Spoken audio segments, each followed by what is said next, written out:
তো হ্যালো বন্ধুরা, আজকে একটা নতুন বিষয় নিয়ে আলোচনা করব। যেমন ভিখারিকে ভিক্ষা দাও হলেই আমরা কি করি, সম্প্রদান কারক বলে ঠিক করে দিয়ে দিই পরীক্ষার হলে। কিন্তু আসলে ভিখারিকে ভিক্ষা দাও হলেই বা সত্য ত্যাগ করে কোনো কিছু দান করা হলেই কিন্তু সম্প্রদান কারক হয় না।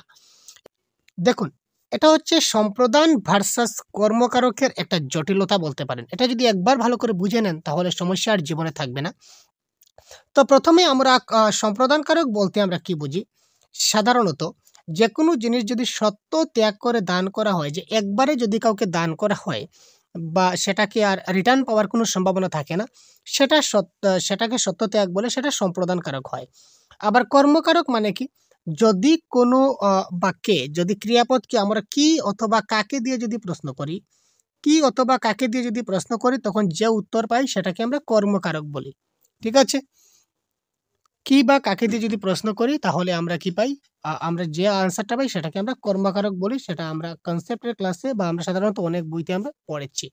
কিন্তু সমস্যা হচ্ছে ওই জায়গাতে, যেমন ভিখারিকে ভিক্ষা দাও, এটা পরীক্ষায় প্রশ্ন থাকবে। থাকার পর এখানে কিন্তু আপনাকে হয়তো ভিখারিকে তার নিচে নতুবা ভিক্ষা, এই ২ টা থেকে যেকোনো একটার নিচে আপনাকে আন্ডারলাইন দেওয়া থাকবে এবং তারপর প্রশ্নে থাকবে যে রেখাঙ্কিত পদটির, অর্থাৎ যেটার নিচে দাগ দেওয়া আছে, এই দাগটি, যে দাগ দেওয়া আছে তোমার ভিক্ষার নিচে দাগ দেওয়া থাকে তাহলে ভিক্ষা পদটা আমাদের কোন কারক? আবার ভিখারিকে নিচে যদি টান দেওয়া থাকে তাহলে ভিখারির পদের নিচে এটা সেটা কোন কারক? তো এখানে ছোট একটা কনসেপ্ট আপনাদের বুঝতে হবে। শুধুমাত্র সত্য ত্যাগ করলে কিন্তু সম্প্রদান কারক হয় না, তার কয়েকটা কারণ আছে।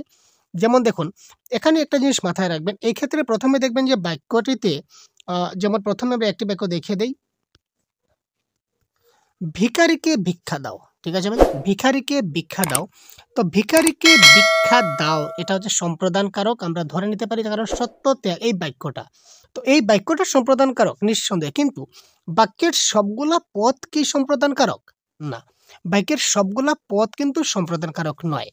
এখানে দেখুন, আমরা যদি ভিক্ষার নিচে ২ টি আন্ডারলাইন করি। এবার যদি প্রশ্নে বলা বলা থাকে যে ভিক্ষা সেটা কোন পদ? তো এখানে মাথায় রাখবেন, এই ক্ষেত্রে এই ধরনের কনফিউশনিং যখন দেখবেন যে একটা সেন্টেন্সের মধ্যে এই ধরনের মানে সত্য ত্যাগজনিত বাক্য রয়েছে, তখন এই একটা কাজ, মানে একটা জিনিস এপ্লাই করবেন। সেটা কি? ক্রিয়াপদকে কি দিয়ে প্রশ্ন করবেন? ক্রিয়াপদকে যদি কি দিয়ে প্রশ্ন করেন, যেমন ভিখারিকে কি দাও? ভিখারিকে ভিক্ষা দাও। তো কি দিয়ে আমরা প্রশ্ন করলাম, সুতরাং সেটা হবে কি? কর্মকারক। আর কাকে ভিক্ষা দাও? কাকে ভিক্ষা দাও যদি আমরা প্রশ্ন করি, কাকে দিয়ে প্রশ্ন করে যদি উত্তর পাই, তাহলে যেটা আনসার পাবো সেটা হবে কি? সম্প্রদান কারক। ঠিক আছে? কাকে ভিক্ষা দেব? ভিখারিকে ভিক্ষা দেব। সুতরাং ভিখারির যে পদটা বা ভিখারিকে যে পদটা, এই পদটি হবে আমার সম্প্রদান কারক। আর ভিক্ষার যে পদ, এবার যদি পরীক্ষায় আসে যে ভিখারিকে ভিক্ষা দাও, ভিক্ষার নিচে যদি আন্ডারলাইন হয়ে থাকে, আর যদি আপনার অপশনে থাকে যেটা কোন কারক? সম্প্রদান, কর্ম, কর্তা, করণ। তো আপনারা নিঃসন্দেহে সেটাকে এক সম্প্রদান কারক বলে দিয়ে দেবেন। কারণ কি? কারণ ভিখারিকে ভিক্ষা দাও সম্প্রদান কারকের বাক্য ফিরে আসে না। কিন্তু না, এখানে কিন্তু ভুল করবেন। দেখবেন ভালো করে যে আন্ডারলাইন বা রেখা যে অঙ্কিত রয়েছে সেটা কোন পদের নিচে আছে। যদি ভিক্ষার নিচে থাকে তাহলে আমরা প্রশ্ন করবেন যে ভিখারিকে কি দাও? যদি কি দিয়ে প্রশ্ন করে, এক কথায় শেষ। কি দিয়ে প্রশ্ন করে যদি উত্তর পান তাহলে সেটা হয়ে যাবে কি? কর্মকারক। আর যদি কাকে দিয়ে প্রশ্ন করে যদি উত্তর পান তাহলে সেটা হবে সম্প্রদান কারক। এবার যদি ভিখারিকে নিচে যদি আন্ডারলাইন দেওয়া থাকে তাহলে সেটা এই বাক্যের আনসার হবে কি? সম্প্রদান কারক। আর যদি ভিক্ষার নিচে আন্ডারলাইন থাকে তাহলে সেটা হবে কোন কারক? সেটা হবে আমাদের কি? কর্মকারক। ঠিক আছে? এবার দেখুন, সেকেন্ড যেটা এক্সাম্পল আমি আপনাদের দিয়েছিলাম সেটা কি? ধূপাকে কাপড় দান করো। দেখুন, ধূপাকে কাপড় দান করো, এখানে ধূপাকে কোন কারক? আপনারা সহজে বলবেন সেটা কি? কর্মকারক। কারণ কি? কারণ ধূপাকে আমরা কাপড় কিন্তু একবারে দান করি না।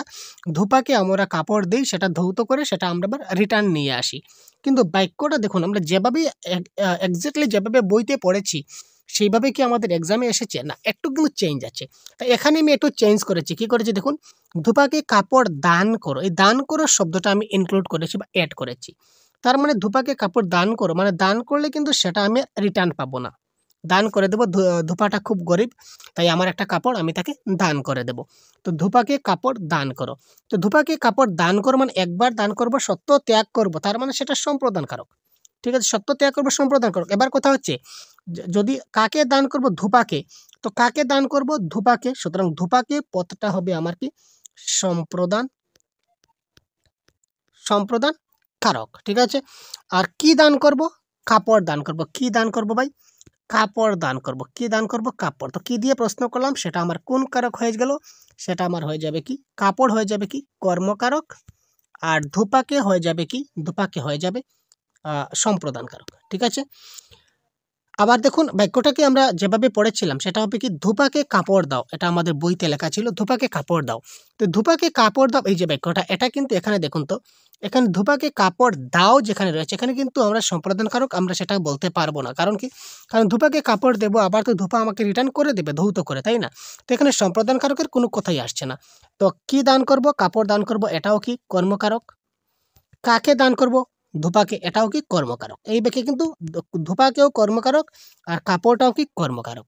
কিন্তু ধূপাকে কাপড় দান করেও যদি থাকে, তাহলে ধূপাকে সেটা হবে কি সম্প্রদান কারক, আর কাপড়টা হবে কি কর্মকারক। ঠিক আছে, এক কথাই আপনারা মাথায় রাখবেন। এখানে দেখুন আমি নোট, এটা এটা আপনারা নোট ডাউন করে রাখতে পারেন। যাকে দান করা হবে তার সম্প্রদান, যাকে দান করব, মানে যাকে দান করব সেটা হবে সম্প্রদান, আর যা দান করা হবে তা হচ্ছে কর্ম। ঠিক আছে, তারপর দেখুন আরেকটা বাক্য যদি আমরা এখানে অ্যাড করি,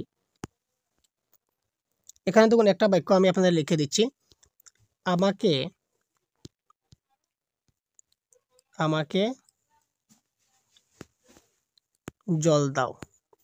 ঠিক আছে, আমাকে জল দাও। ঠিক আছে, তো আমাকে জল দাও, এখানে জলটা কোন কারক হবে আর আমাকেটা কোন কারক হবে, আপনারা কমেন্ট বক্সে অবশ্যই তাড়াতাড়ি জানিয়ে দিন, আমরা আপনাদের কমেন্টের অপেক্ষায় রাখলাম।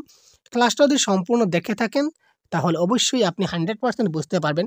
আর যদি এই প্রশ্নের আনসার যদি আপনারা কারেক্ট দিতে পারেন, তাহলে সম্প্রদান কারক এবং কর্মকারক থেকে সম্প্রদান কারকের যে কোনো ধরনের প্রশ্ন যদি আপনার পরীক্ষায় আসে, আপনি 100% কারেক্ট আনসার করতে পারবেন, সেটা আপনি মাথায় রাখবেন। কমেন্টের মাধ্যমে আমরা আপনাদের এই প্রশ্নের সঠিক আনসার জানিয়ে দেব। তো আপনারা খুব তাড়াতাড়ি কমেন্ট করে জানিয়ে দিন যে আমাকে জল দাও, এখানে জলটা কোন কারক হবে আর আমাকেটা কোন কারক হবে। ঠিক আছে ভাই, তো আজকে এই পর্যন্তই। পরবর্তী অন্য একটা ক্লাসে আমরা আবারও আপনাদের এই ধরনের অন্য একটা ছোট ট্রিক আপনাদের নিয়ে আসবো। ক্লাসটা কেমন লাগলো কমেন্টের মাধ্যমে জানাতে ভুলবেন না। ভালো লাগলে লাইক এবং বন্ধুদেরকে শেয়ার করতে অবশ্যই ভুলবেন না। আমরা আপনাদের কমেন্টের অপেক্ষায় থাকলাম। ধন্যবাদ, ভালো থাকবেন, সুস্থ থাকবেন, আমাদের সাথে থাকবেন।